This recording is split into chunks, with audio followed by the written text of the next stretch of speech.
Inilah Indonesia, Indonesia tanah airku. Aku berjanji padamu, menjunjung tanah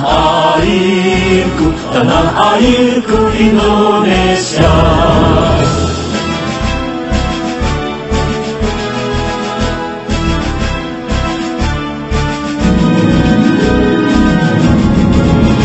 Dari Sabang sampai Merauke, berjajar pulau-pulau, sambung menyambung menjadi satu, itulah Indonesia. Assalamualaikum warahmatullahi wabarakatuh. Selamat pagi Pak Ade, teman-teman semua, dan Nabila Lovers. Salam sehat selalu. Kami kelompok 7 IPS 88 dengan saya sendiri Nabila Driani dan rekan saya Sisi Alicia Karisiola, Khalil Azhara, Al-Tahunisa, Kisana Kumaira. Kami bertiga akan mempresentasikan mengenai latar belakang munculnya nasionalisme di Indonesia. Presentasi ini dibagi menjadi dua sesi. Ada sesi teori dan sesi tanya jawab. Namun karena ini berupa video, maka di sesi tanya jawab, jika ada pertanyaan, silakan tulis pertanyaan kalian di kolom komentar yang ada di bawah ini.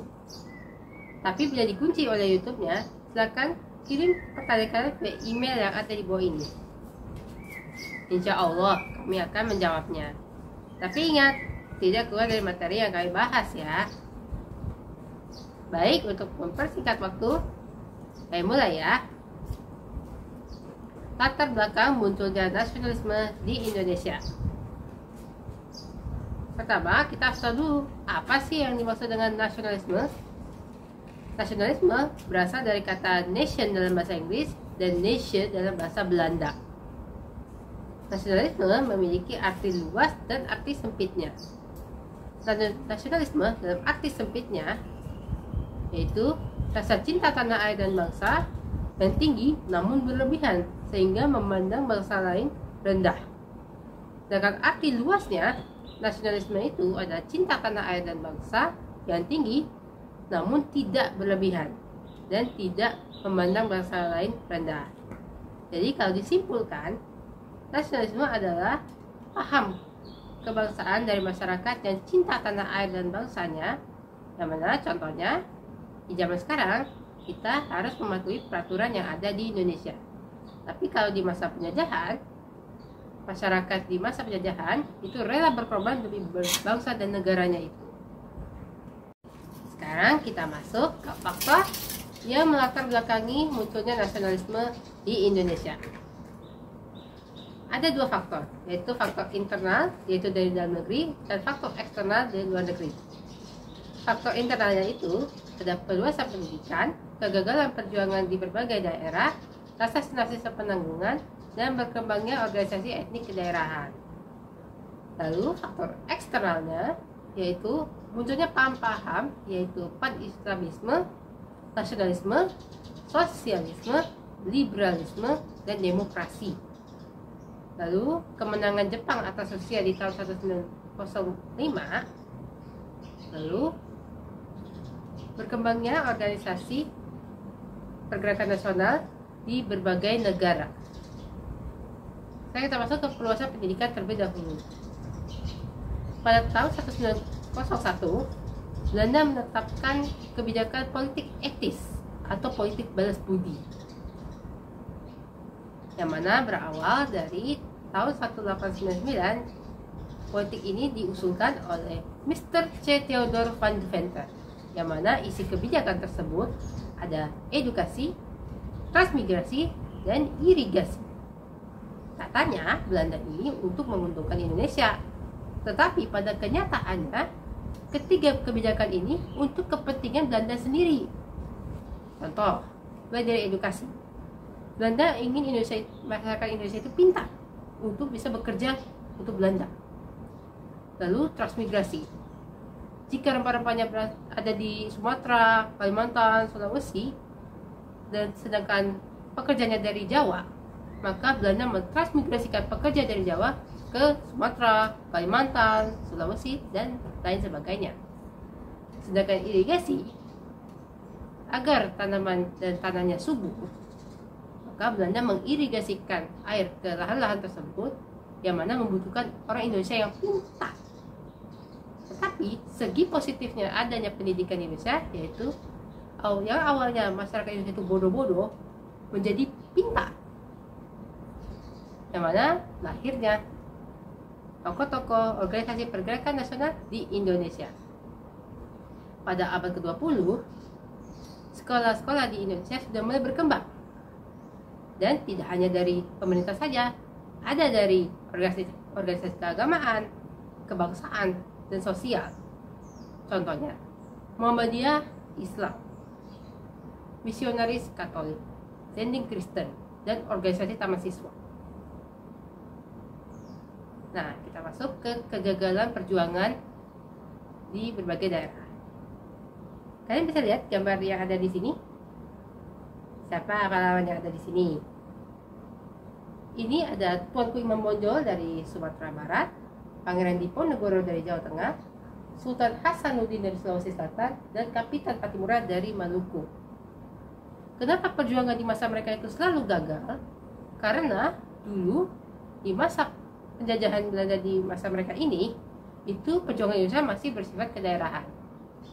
Nah, di awal abad ke-20, Indonesia sudah menemukan identitas kebangsaannya, yaitu persatuan dan kesatuan, yang mana momentum pentingnya dimulai dari diikrarkannya Sumpah Pemuda pada tanggal 28 Oktober 1928, yang mana merupakan hasil dari Kongres Pemuda yang kedua. Kalian masih ingat gak isi Sumpah Pemuda itu apa? Aku ikrarkan ya. Sumpah Pemuda. Kami, putra dan putri Indonesia, mengaku bertumpah darah yang satu, tanah Indonesia. Kami, putra dan putri Indonesia, mengaku berbangsa yang satu, bangsa Indonesia. Kami, putra dan putri Indonesia, menjunjung bahasa persatuan, bahasa Indonesia. Nah, itu tadi ya, isi Sumpah Pemuda. Untuk materi selanjutnya akan dibahas oleh rekan kami, Sisi Alicia Karisona. Silakan Sisi. Assalamualaikum warahmatullahi wabarakatuh. Kali ini saya akan membacakan asas nasib dan sepenanggungan. Perasaan sama-sama di bawah tekanan penjajah Belanda memunculkan perasaan kebersamaan sesama bangsa yang terjajah. Hal ini mendorongkan tekad menghimpun kebersamaan dalam pergerakan kebangsaan Indonesia. Dan yang D, perkembangan organisasi etnis, kedaerahan, dan keagamaan. Contohnya, 1. Organisasi etnis, Serikat, Pasundan, dan Perkumpulan Betawi yang dipelopori M. Hussein Tamrin. 2. Organisasi kedaerahan Ki Koro Darmo, John Java, Jong Sumatranen, Bon. Yang ketiga, organisasi keagamaan Nahdlatul Ulama NU Muhammadiyah Jong Islami. Terima kasih Sisi. Baik, untuk materi selanjutnya akan dibawakan oleh rekan kami, Raden Azhara atau Funisa Kisana Kumaira. Silakan Raden. Saya akan membacakan tentang berkembangannya berbagai paham baru. Nah, paham-paham baru seperti A. Pan-Islamisme, B. Nasionalisme, C. Liberalisme, D. Sosialisme, dan E. Demokrasi menjadi pendorong pergerakannya nasional Indonesia. Maka bisa demikian, hal ini dikarenakan paham-paham baru tersebut mengajarkan bagaimana langkah-langkah memperbaiki kondisi kehidupan bangsa Indonesia, yang mana mempengaruhi berbagai organisasi pergerakan nasional Indonesia. Nah, berbagai peristiwa dan pengaruh dari luar negeri. 1. Kemenangan Jepang atas Rusia pada tahun 1905. 2. Berkembangannya nasionalisme di berbagai negara. Yang 1. India, wilayah jajahan Inggris, Mahatma Gandhi dan Muhammad Ali Jinnah. B. Filipina, wilayah jajahan. Terima kasih Raden. Baik, itulah tadi sesi pertama, yaitu sesi teori. Sekarang kita masuk ke sesi yang kedua, yaitu sesi tanya jawab. Nah, karena ini berupa video, maka untuk sesi ini, jika ada pertanyaan, silakan tulis pertanyaan kalian di kolom komentar yang ada di bawah ini. Tapi bila dikunci oleh YouTube-nya, maka kirimkan pertanyaan kalian via email yang ada di bawah ini. Insya Allah kami akan menjawabnya. Tapi ingat, tidak keluar dari materi yang kami bahas ya. Baik, demikian yang dapat kami sampaikan. Semoga apa yang kami sampaikan tadi dapat bermanfaat. Lebih kurang kami mohon maaf. Sekian, terima kasih. Kami kelompok 7 IPS 88. Wassalamualaikum warahmatullahi wabarakatuh. Dadah semuanya, sampai jumpa di video berikutnya. Bye.